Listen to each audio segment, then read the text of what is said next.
Good afternoon, Ambassador Kazur and all those gathered today for the Slovenian National Day celebration. Ambassador, thanks for the important work you do each day to deepen the key ties and partnerships between Slovenia and the United States of America. We are so pleased to have you in Washington representing your great country. I'm sorry I can't be there with you in person today, but I am absolutely with you in spirit and join you in celebrating 30 years of diplomatic relations between our two countries.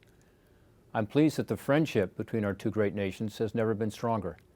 In the years since declaring independence in 1991, Slovenia has helped lead the way for those nations which were formerly under authoritarian communist rule to achieve freedom, democracy, free markets, and prosperity. Today, Slovenia is an important member of NATO and the European Union and is a very important partner to the United States and those nations that have joined together in support of Ukraine's fight against Russia's aggression and their valiant efforts to win this current brutal and unprovoked war. I know that Slovenians residing in the Republic of Slovenia across the world and in my home state of Ohio have a unique perspective on this battle and the impact it has on the rest of the world, particularly on those freedom-loving countries in Eastern Europe, such as Slovenia. It's more important than ever that the United States, Slovenia, and our partner nations stand together and continue to support Ukraine in this effort to preserve their sovereign nation and their democratic way of life. I have traveled to Eastern Europe twice since the war began, including last week.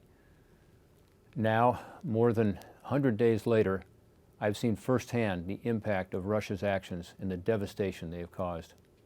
During my most recent trip, I also had the opportunity to cross the border from Moldova into Ukraine. I've been pleased and humbled by how nations, NGOs, nonprofit organizations, and others have come together to support Ukraine and the millions of Ukrainians who have been displaced because of this brutal war. I thank Slovenia for their friendship and support they have offered. Slovenians have generously taken in thousands of Ukrainian refugees fleeing Russia's invasion, and the government has provided rifles, ammunition, helmets, and secure communications equipment to the brave defenders in Ukraine. Thank you for that. In my home state of Ohio, I am fortunate to experience firsthand the friendship and support among various nationality groups, and the members of the Slovenian community are leaders and active members of that broader community.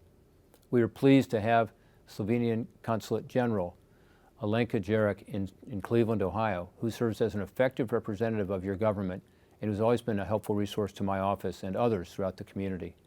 And I appreciate the input I receive on important foreign relations issues from leaders of the Slovenian community in Ohio, and always enjoy visiting with the community, whether it be one of the many cultural celebrations, visits to the Slovenian Cultural Garden or the Slovenian Museum and Archives in Cleveland.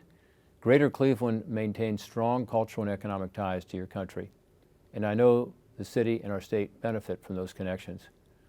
And of course, my dear friend and predecessor in the United States Senate, George Voinovich, was a proud Slovenian American and son of Cleveland's Collinwood neighborhood. He was raised by hardworking immigrant parents and shaped at an early age by the values of that close-knit ethnic community. His passion and his heritage, unwavering support for Slovenia's quest for freedom and democracy, has served as an important inspiration for my own work and furthers my commitment to continue those efforts.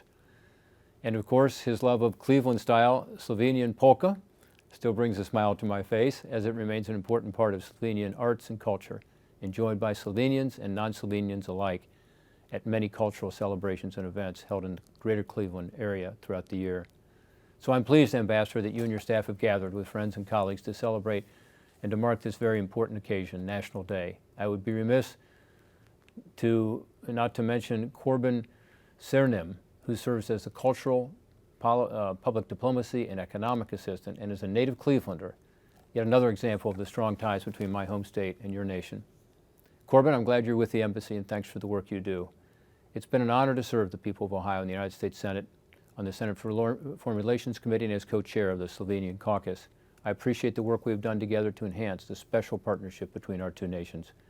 It's my understanding, Ambassador, that you intended to acknowledge our work together, and I want to express my deep appreciation for your recognition of my years of service and of the good work we have done together. I feel confident that our two nations will continue this special friendship and strong partnership into the future. I stand with you and am pleased to help you in any way I can with your endeavors. Again, thank you, Ambassador, and all those gathered today. I appreciate your efforts and look forward to continuing our work together. God bless you all, and our two great nations.